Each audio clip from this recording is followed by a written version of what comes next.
Welcome back to another Nutcracker episode where in this video I'm going to cover the Chinese dance in the Piccolo part, which is within the third flute part. This is also known as the T or T. So I'll just play it down and then go over a few practice strategies, some possible alternate fingerings, and other things that I'm thinking about while I'm playing it. Okay.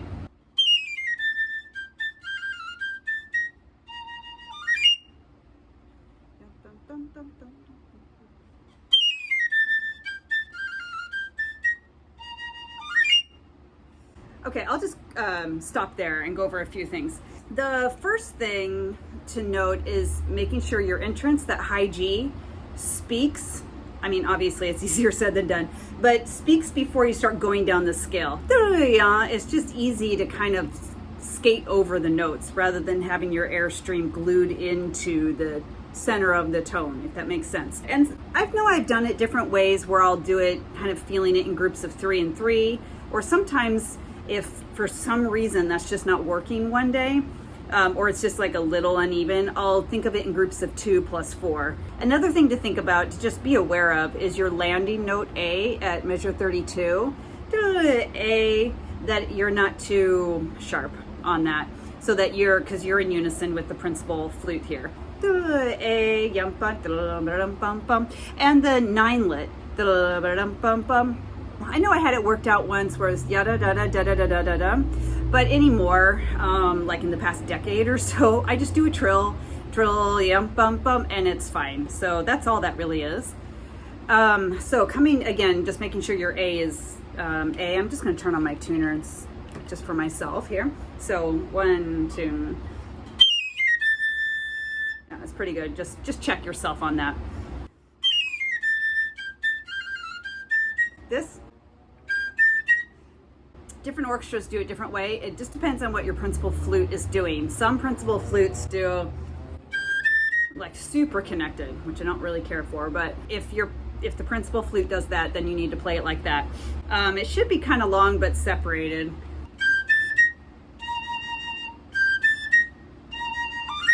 Now this going up is actually more difficult than it looks, and it's because of the airstream action. When we play piccolo, when you go up like that, it doesn't necessarily crescendo, but I wouldn't worry about trying to not crescendo. You just don't want to blow your airstream so that it gets wider as you go up. That works on the flute okay, but it won't work on the piccolo, and your high F, even though your fingers will do it just fine, it'll come out as nothing. But that's a common issue that happens on the B flat. And what I think of on my airstream is once I hit that B flat, the airstream just a little bit, the aperture closes up a little bit, so that the airstream doesn't get wider. So if when you get to the high F and nothing comes out and your fingers were there, it is your airstream. It's too wide, and so what that does is it means your airstream slows down. So you just have to make sure you keep resistance on the airstream as you're going up to the high F. So this excerpt here, I always think 4 plus 3. 1, 2, 3, 4, triplet, B flat. So going in slow motion.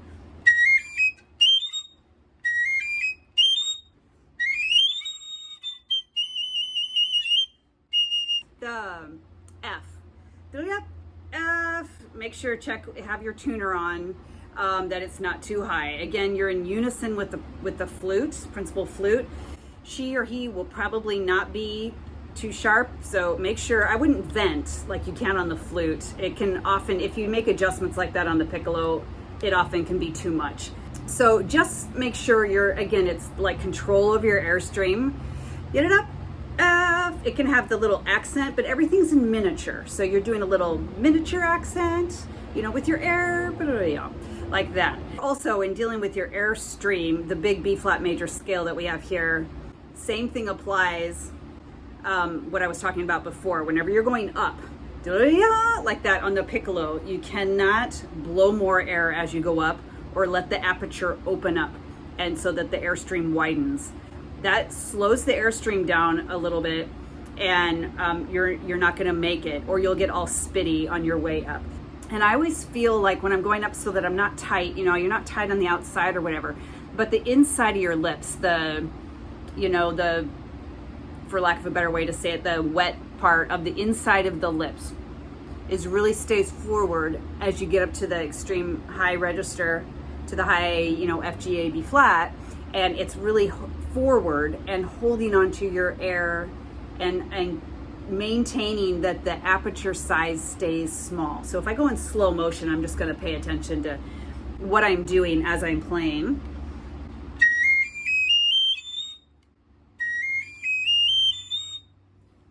Yeah, so try it really slow, that scale, and just really pay attention. Your notes you shouldn't have to force ya da da da ya da da da on the piccolo. And if you do, you need to just go back and do a lot of high register exercises and just get the angle of the air and the air speed going to your advantage.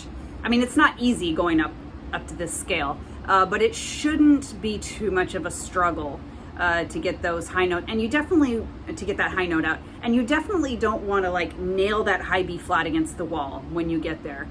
It's ballet, and it's supposed to sound, I've mentioned this before in describing something, may have even been in this ballet, you're just like the little sparkle on the top. You know, you're not supposed to be an aggressive alarm or anything like that. I would just say if that high B flat is really too flat for you once you get up there, you could put down the second trill key instead of the first trill key. Because you're coming from a fast run, I always just opt to do the regular fingering and just have it be maybe even a little on the flat side, just because it's safer. But if you would like you could do the second trill key. Let me try that and see what that's like.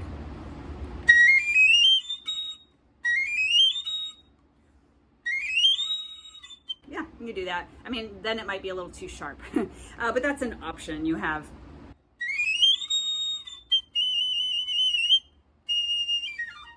So I think that's it for this movement, this scene.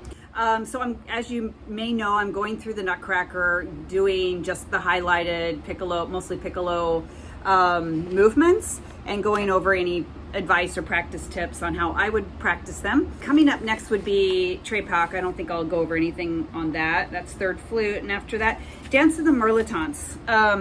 Yeah, I think I'll do that next. That's on flute, third flute, which is a very difficult third flute part because it's so low after we've been playing, you know, Piccolo up high.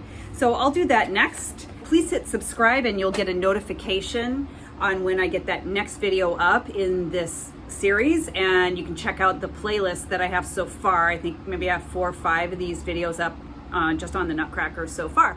So please check those out, and please feel free to leave comments, questions in the comment section, and I will for sure answer them. Or if I didn't go over something, or if you have a question on a specific measure and I didn't cover it, just let me know, and I can at least tell you how I would approach it or what I know, and it might be helpful for you. All right, thanks for watching, and I will see you at the next video.